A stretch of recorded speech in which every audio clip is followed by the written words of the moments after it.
Hello అండి, welcome to our channel. ఇక్కడ ఈ బాక్స్ కనిపిస్తుంది కదా, ఇది రోజ్ ఆల్మండ్. నేనైతే కొత్తగా విన్నాను, కొత్తగా చూస్తున్నాను కూడా. సరే, ఎలా ఉంటుందా అని టేస్ట్ కూడా చూశాను. చాలా బాగుంది. అలాగే వీటిని తీసుకోవడం వల్ల మనకు చాలా హెల్త్ బెనిఫిట్స్ కూడా ఉన్నాయి. ఇవి మన స్కిన్ని చాలా గ్లోగా ఉంచుతుందంట.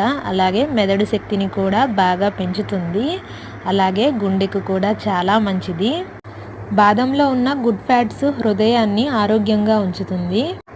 రోజులో ఉన్న యాంటీ ఇన్ఫ్లమేటరీ గుణాలు రక్తనాళాల ఆరోగ్యాన్ని కాపాడుతాయి. అలాగే బాదంలో విటమిన్ ఇ ఉండడం వల్ల ఇవి రోజులోని యాంటీ ఆక్సిడెంట్లు కలిసి శరీరానికి బాగా శక్తినిస్తాయి. అలాగే రోగనిరోధక శక్తిని కూడా మెరుగుపరుస్తాయి. ముఖ్యంగా ఇందులో రోజ్ సువాసన నర్వ్స్ను రిలాక్స్ చేస్తుంది, మానసిక ప్రశాంతతను ఇస్తుంది.